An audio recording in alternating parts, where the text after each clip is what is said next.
Então vamos lá, meus amigos, começando agora os simulados da FCC de processo do trabalho. Nós vamos analisar 10 pontos da matéria fazendo exercícios da Fundação Carlos Chagas que já foram aplicados em outros concursos. E iniciando nosso primeiro ponto, princípios do processo do trabalho. Uma matéria importante que é sempre lembrada nos nossos concursos, principalmente de TRT. Nós vamos ler a assertiva, vamos ver qual é a letra correta, qual é a ideia que foi passada pela banca como correta, e aí vamos conversar um pouco sobre os institutos. Começando aqui, quanto ao processo judiciário do trabalho, é correto afirmar: nos casos omissos, o direito processual comum será fonte subsidiária do direito processual do trabalho, exceto naquilo em que for incompatível com as regras da CLT. Vejam que essa daqui é a resposta correta. É a ideia do artigo 769 da CLT. Percebam que a CLT possui regras sobre o processo do trabalho, só que não são tantas regras assim. A CLT ela não trata de todos os institutos, de todos os detalhes do direito processual do trabalho. Assim, o legislador já previu a utilização do processo comum, do direito processual comum. É aí que entram as regras do CPC, é aí que entram as regras da lei de execução fiscal lá no processo de execução trabalhista. Então vejam que essa assertiva está correta e ela é sempre lembrada pela FCC. O direito processual comum pode ser utilizado, claro, mas não será utilizado se for incompatível. Então vejam que a CLT prevê a utilização do direito processual comum quando houver lacuna, quando não houver regramento, quando não houver norma própria e quando a norma do direito processual comum não for incompatível com a CLT. Olha o que acontece. Existe, para a gente exemplificar, existe uma regra do 475J do CPC que fala do processo de execução, do cumprimento de sentença. Havia no direito processual do trabalho a dúvida sobre a sua aplicação. Por quê?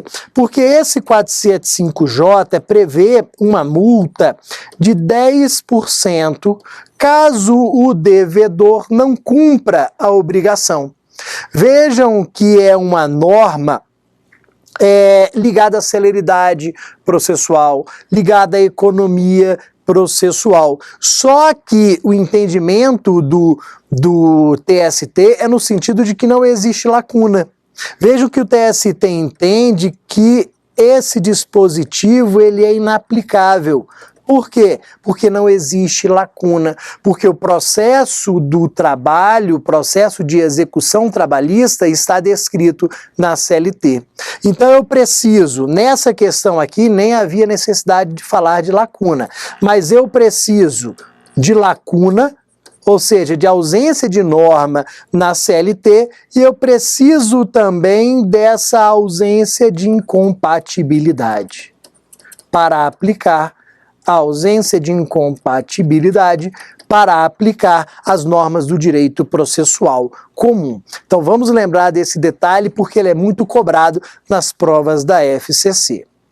Partindo aqui para a nossa segunda questão, nós lemos: considerando-se os princípios gerais do processo aplicáveis ao processo judiciário trabalhista, é correto afirmar: a irrecorribilidade das decisões interlocutórias é um dos aspectos da oralidade plenamente identificado no processo trabalhista. Olha o que acontece, o que vocês já sabem, e disso eu tenho certeza, que o processo do trabalho, ele cria os seus institutos de forma a adotar o processo da maior celeridade possível. O processo do trabalho quer ser rápido, quer ser célere. Uma das ideias, um dos princípios, das premissas escolhidas pelo legislador foi da oralidade. Foi dizer que os atos processuais devem ser feitos, na sua maioria, de forma oral. Por quê? O oral é mais rápido que o escrito. E dentro do princípio da oralidade, a doutrina diz estar a irrecorribilidade das decisões interlocutórias. Vejam que, dentro do princípio da oralidade, eu tenho um dos aspectos mais importantes, que é a irrecorribilidade das decisões interlocutórias. Qual é a ideia da irrecorribilidade das decisões interlocutórias? Vamos lembrar aqui um pouco desse instituto. Esse princípio, essa ideia da irrecorribilidade demonstra uma total diferença entre processo do trabalho e processo civil. Por quê? Lá no processo civil, eu tenho decisões interlocutórias, decisões que vão sendo proferidas no curso do processo. De cada decisão interlocutória, eu posso interpor um recurso.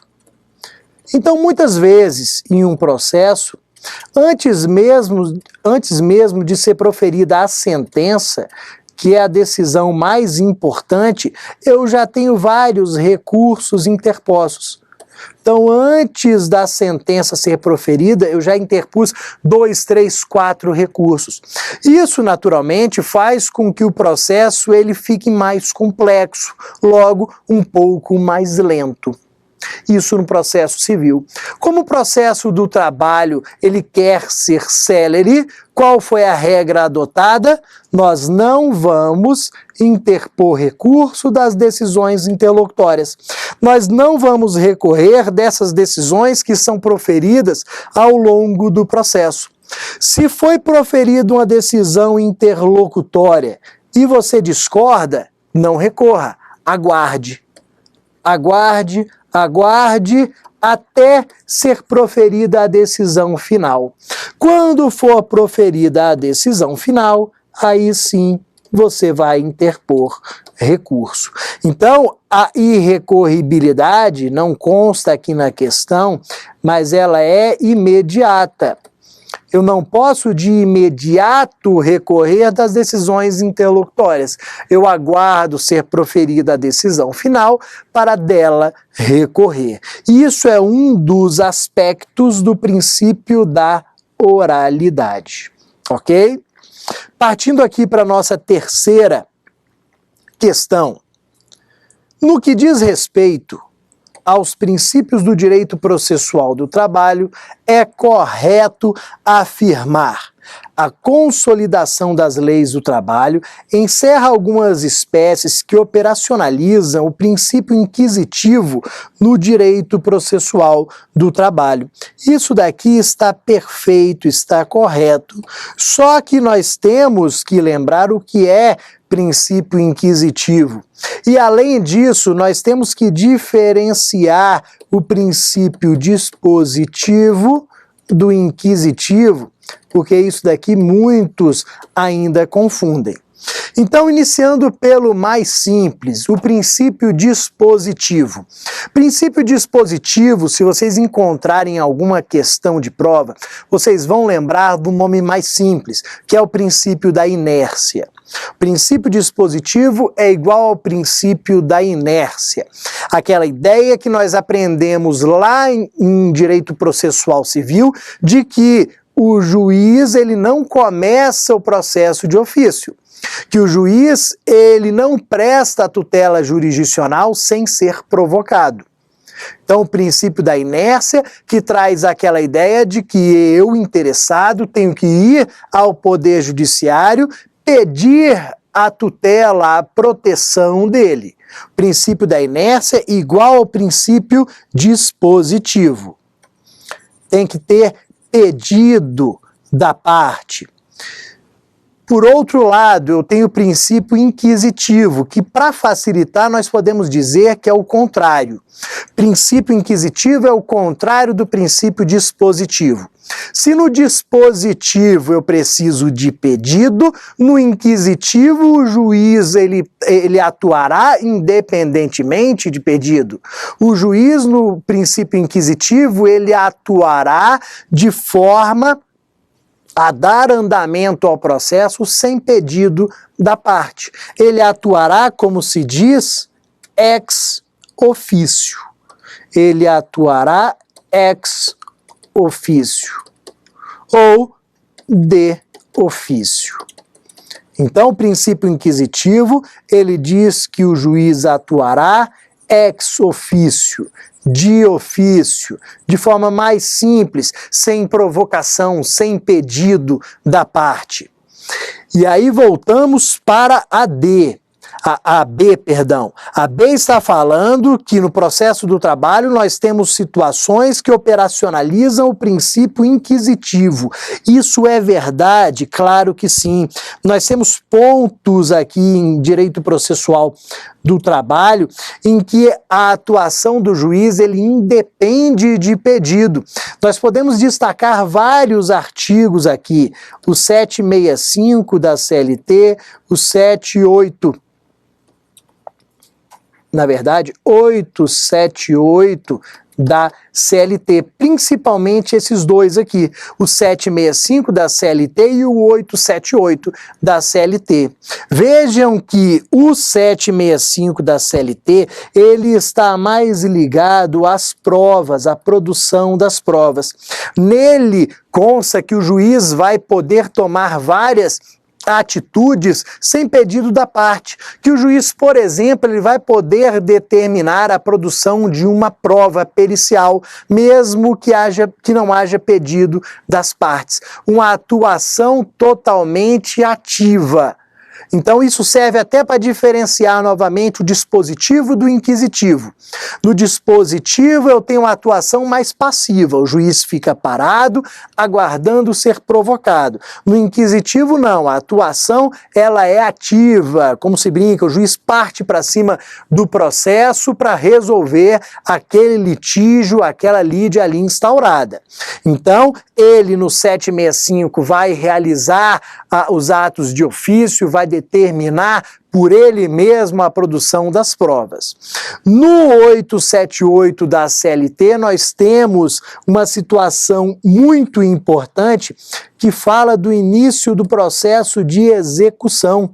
Então, vejam que o 878 da CLT diz que o processo de execução vai poder ser iniciado de ofício.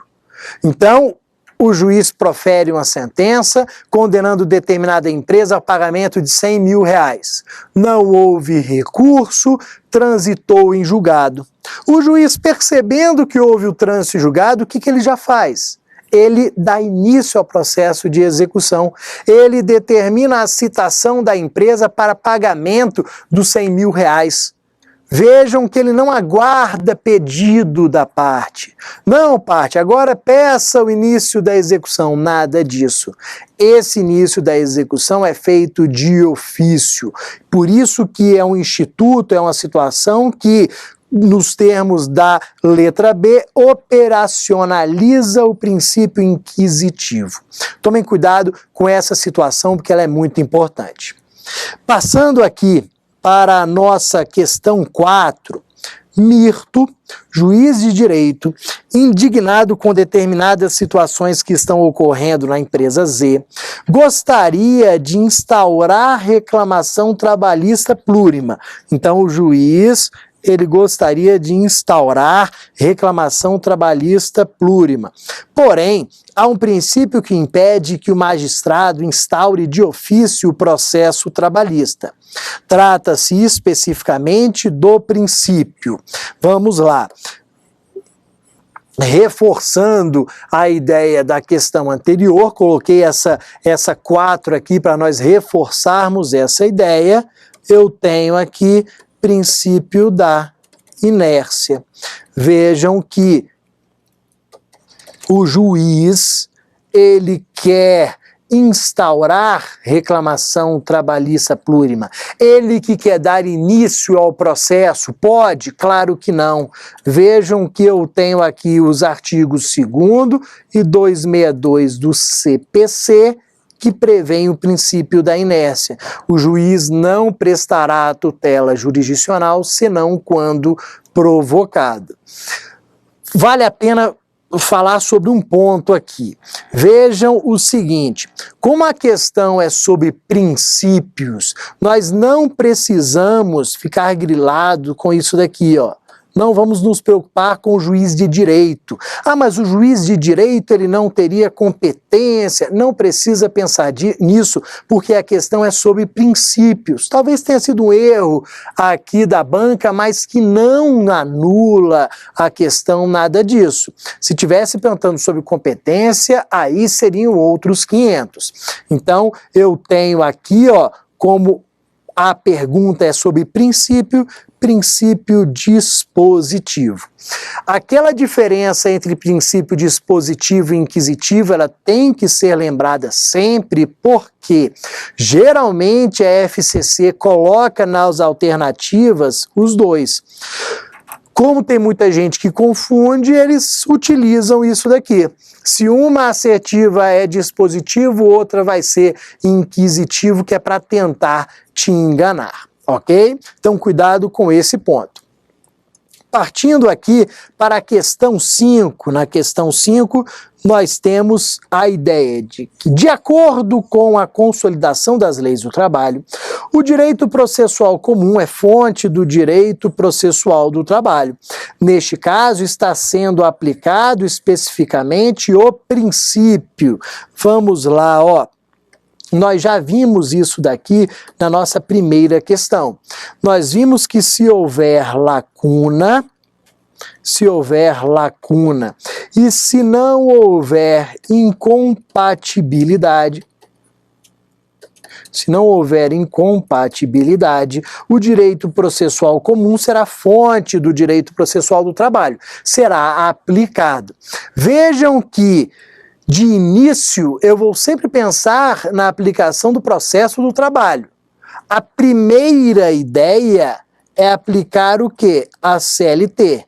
Se não tiver norma, ou seja, existindo lacuna, eu começo a pensar no processo comum, no direito processual comum. Se não houver incompatibilidade, aí sim passo para a segunda alternativa. Se não foi possível aplicar a primeira, que é a CLT, passo para a segunda. Vejam que existe uma ordem. Essa ordem aqui sempre vai nos lembrar de subsidiariedade. Vejam que eu tenho uma ordem. Se eu tenho uma ordem, primeiro CLT, para depois aplicar o processo comum, é porque eu tenho a subsidiariedade. O processo comum, o direito processual comum é subsidiário, ok? Então, cuidado com esse ponto aqui também. Partindo para 6. Quando a lei processual estabelece que compete ao réu alegar na contestação toda a matéria de defesa, vamos até destacar aqui, ó, toda a matéria de defesa, expondo as razões de fato e de direito, e de direito, especificando as provas que pretende produzir, está mencionando especificamente o princípio da. Então isso daqui é bem simples se nós lembrarmos de um ponto, que inclusive é lá do processo civil. Toda a matéria de defesa, se eu falo para você, ó, toda a matéria de defesa deve ser apresentada neste momento aqui. Toda a matéria de defesa deve ser apresentada na audiência, na contestação, por exemplo. Eu estou falando para você que existe um momento, um evento adequado para apresentar toda essa matéria. Se eu estou falando para você que existe um momento adequado, um evento adequado, nós vamos lembrar do princípio da eventualidade. Então, toda a matéria de defesa deve ser apresentada na contestação. Não pode ser apresentada depois, tem que ser neste evento, neste momento. Logo, vamos lembrar do princípio da eventualidade. O princípio da eventualidade está ligado à questão da preclusão. Preclusão, vocês vão lembrar que significa perda. Se eu tenho um momento, se eu tenho um evento para a apresentação da defesa, de toda a defesa, e não apresento naquele momento, eu perdi a possibilidade de levar essa matéria ao Poder Judiciário, de levar essa defesa. Ou apresento naquele momento, ou perco a possibilidade. Ou me valho do princípio da eventualidade, ou haverá preclusão. Perfeito? Seguindo aqui, para 7, nós temos que Mário ajuizou reclamação trabalhista em face da empresa W. A reclamação foi julgada totalmente procedente. Ganhei tudo, Mário ganhou tudo o que queria. E a empresa W ainda foi condenada nas penalidades inerentes à litigância de má-fé. Neste caso, em relação à condenação por litigância de má-fé, está presente especificamente o princípio da. Então vejam que a análise ela se faz única e exclusivamente em relação a essa condenação aqui. Se eu fui um litigante de má fé, é porque eu não agi com boa fé. Se eu não agi com boa fé, eu não fui leal. Porque vejam, a parte que age com boa fé é uma parte leal. É aquela que leva ao Poder Judiciário apenas fatos verdadeiros, é aquela que recorre apenas quando tem direito, é aquela que não atrapalha o andamento do processo. Essa é a parte que age com boa fé. Essa é a parte que se mostra leal. Então, se houve a condenação por litigância de má-fé, é porque essa empresa aqui feriu o princípio da lealdade processual, que também pode vir nas provas como princípio da probidade processual. Então, lealdade ou probidade processual. Perfeito? Para as provas, vale sempre a pena, também para a prova de processo civil, ler artigo 14 e seguintes do CPC. Então, vale sempre a pena ler artigo 14 e seguintes do CPC. Princípio da probidade processual, princípio da lealdade processual são os dois nomes que vocês podem encontrar nas provas.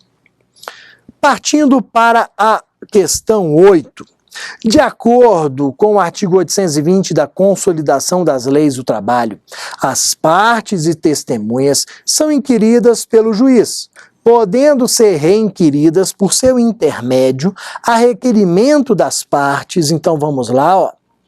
Já vou destacar aqui, ó, por seu intermédio.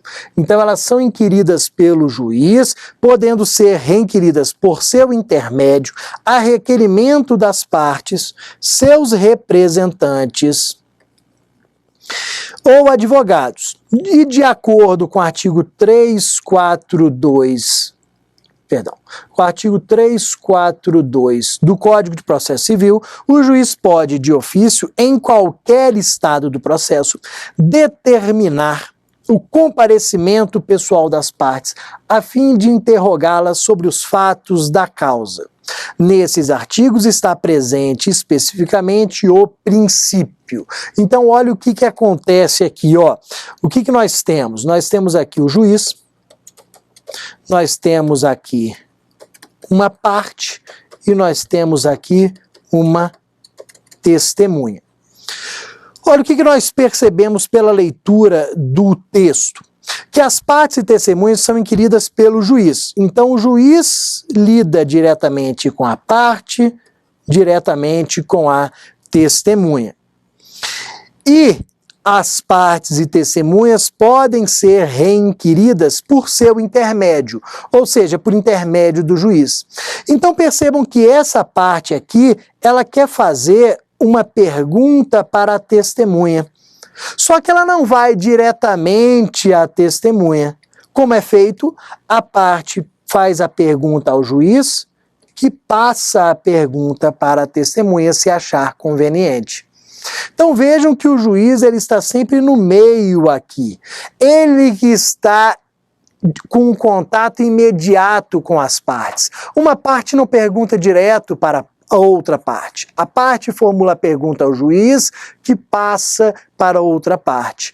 Eu, parte, pergunto ao juiz, que faz a pergunta para a testemunha se achar conveniente. Quem está em contato imediato com partes e testemunhas? O juiz. Vejam que o contato dele é imediato. Se o contato dele é imediato, nós estamos falando do princípio da imediatidade ou imediação. O juiz está em contato imediato, princípio da imediatidade ou imediação, ok? Esse não é um princípio que a FCC se utilize tanto assim nas provas, mas como é um pouco diferente, nós temos que lembrar dele. Partindo para a 9. Na falta de regulamentação específica, aplica-se ao processo do trabalho de conhecimento e execução, respectivamente. Então, nós já sabemos, volto a repetir, falo pela terceira vez que nós podemos aplicar ao processo do trabalho as regras do direito processual comum. Vocês já sabem. Só que aqui nós vamos um pouquinho além. Vejam que a pergunta fala sobre a aplicação do direito processual comum ao processo do trabalho, só que quer saber aqui o que eu aplico no processo de conhecimento e no processo de execução, respectivamente. O que acontece? O CPC é a primeira norma a ser lembrada no processo de conhecimento. Estou no processo de conhecimento, ajuizei uma ação trabalhista em face de uma empresa, estamos brigando ali para demonstrar a existência ou não do direito. Vejo que não houve sentença ainda, estamos produzindo as provas. Estou no processo de conhecimento. Estou levando ao Poder Judiciário as provas, os argumentos, os fundamentos para que ele decida. O juiz está conhecendo o conflito existente entre as partes. Faltando uma regra específica no processo do trabalho, nesse processo de conhecimento, nós vamos nos utilizar do Código de Processo Civil. Não existe norma. Processo de conhecimento? Então vamos ao CPC. Só que isso daqui é diferente se eu estiver no processo de execução. Vejam que o juiz já proferiu a sentença dele, condena a empresa ao pagamento de R$100 mil, transitou em julgado, iniciamos a execução, inclusive o juiz, valendo-se do princípio inquisitivo, iniciou de ofício a execução, só que existe dúvida acerca da existência ou não de uma norma. Estudamos, analisamos e vimos que não existe uma norma específica na CLT. Como nós estamos no processo de execução, nós não vamos diretamente ao CPC. Nós vamos para a Lei de Execuções Fiscais, Lei 6.830 de 80. Essa é a Lei de Execuções Fiscais. Se não tiver norma nela também, aí sim eu vou para o Código de Processo Civil. Mas se eu estou na execução, a primeira ideia é, existe lacuna na CLT, vamos analisar a Lei de Execuções Fiscais. Então nós temos que fazer aqui essa ligação. CPC para processo de conhecimento, Lei de Execuções Fiscais para processo de execução. E aí, partindo para a nossa última questão desse primeiro simulado, nós temos que a matéria relativa ao processo do trabalho encontra-se plenamente regulamentada pela CLT? Será que a matéria relativa ao processo do trabalho encontra-se plenamente regulamentada pela CLT? Vejam que é uma questão fácil por tudo o que nós já falamos aqui. Você já vem e responde logo, pô, claro que não. Ela não está plenamente regulamentada. E aí você já vai excluindo aqui aquelas que falam sim. E aí fica apenas com aquelas que falam não. Então vejam, não está totalmente regulamentada, porque há previsão na CLT determinando que nos casos omissos, o direito processual comum será fonte subsidiária do processo do trabalho, exceto naquilo em que for incompatível com as normas do título denominado Processo Judiciário do Trabalho. Ideia perfeita por tudo que nós já falamos aqui. Nos casos omissos, ou seja, quando houver lacuna da CLT e quando não houver incompatibilidade. Incompatibilidade. Perfeito, pessoal? Então, com isso, nós terminamos o nosso primeiro simulado e rapidinho voltamos para o segundo, que tratará de competência da Justiça do Trabalho. Até breve.